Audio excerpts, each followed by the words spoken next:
even though you're travelling at 500 knots at 400 feet. It's amazing how the world is in kind of almost slow motion because your mind just conditions to it. If you weren't sort of semi-nervous and a little bit frightened flying along at 480 knots at 400 feet at night, then something wrong.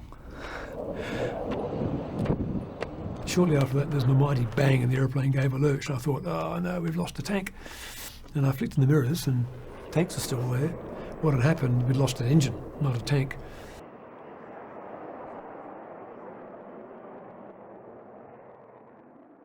I remember to this day pulling the handle and going, it hasn't worked. That's how everything was in slow motion. This is what the doctors will tell you. The whole world slows down when you're facing imminent danger. It was incredible. I pulled the handle, 0.25 a second, I thought it hasn't worked. And then boom, away it went.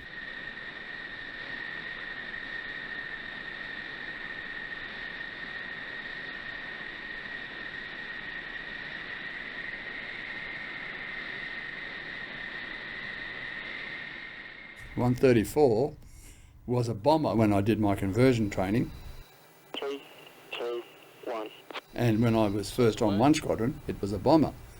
It was then one of 4 modified into the reconnaissance role with a special reconnaissance package that replaced the gun in the weapons bay with this pallet of cameras.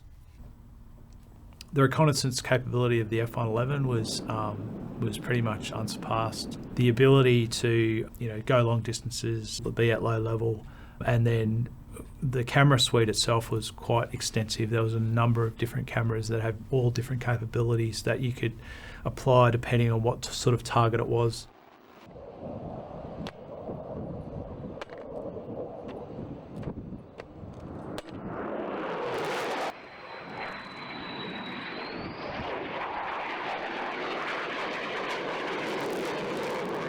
The F-111 was revolutionary. Most aeroplanes are evolutionary. They build on what went before them. The F-111, there was nothing that ever had a swing wing, for example. They'd never put afterburners on the back of a turbofan engine. There were a whole bunch of things that they did on that aeroplane which were needed. But the two unique things about the F-111, and still today, is the swing wing capability, which was brand new at the time, and the terrain following radar. The TSR-2 had the same thing, but that didn't come to fruition. It only built 2 or 3 airframes. And of course the escape module was somewhat unique. It means that the Royal Australian Air Force now has a plane that has a strike capability that will be available to this country for a long time. Could you say how long, sir? It would certainly be flying well into the 80s and probably beyond that. The aircraft was very well liked by the public. And, we had the famous dump and burn, which was a real crowd pleaser, of course, but I don't think I've ever really known an aircraft type to be so loved by the public.